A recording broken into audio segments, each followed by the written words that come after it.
Hello, this is Terry Dean from terrydean.org. My last blog posting was about how to publish a book. It used to cost a fortune to get a book printed and published. Today, it all can be done for considerably less than $1,000, and most of that is going to go to your cover designer. Instead of ordering 1,000 or 5,000 titles at once, you can order one at a time using print-on-demand publishing.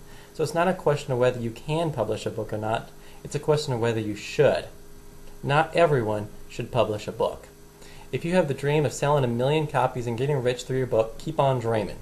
It can happen, but it's 1,000,000 to 1 shot. Books have the lowest margin of any information product. A CD might cost you $1 to duplicate and it sells for $15 or more. A DVD might cost you $2 and it's going to sell for $20 and up. A multimedia, of course, of manual CDs, DVDs, and more could sell for $1,000. A book printed in low numbers costs $3 to $5 and will only sell for about $20. You know, you can make money from a book, but I'd never want to be in a position where you had to. They're an entry product and they're a great tool for generating publicity.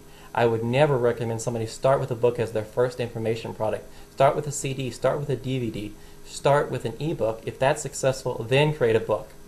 Now, the people who should create books are consultants, coaches, information product developers, and professional speakers.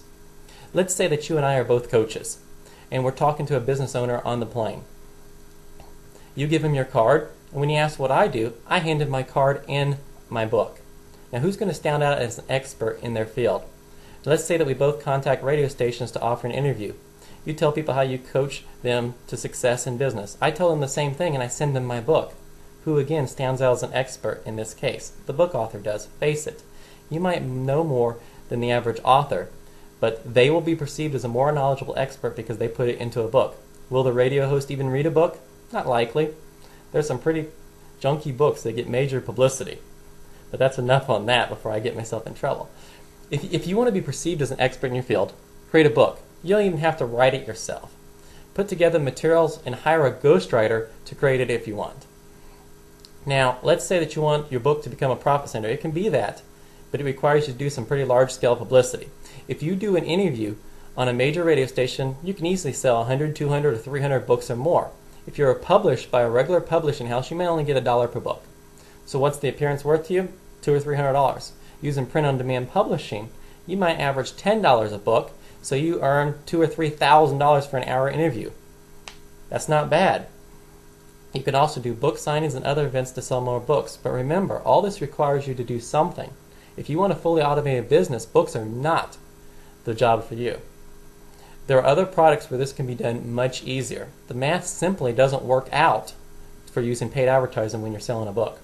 When I work with an author, I like them to have additional products and services to sell on the back end. Sure, it's nice if you can make money selling your book. It's possible, but it's not likely. The question is, what else do you have? Do you have a CD set, a DVD set that describes your techniques in detail? Do you have consultant or coaching on the back end? That's where the real money is for the average author. This is Terry Dean of terrydean.org signing out. Until next time.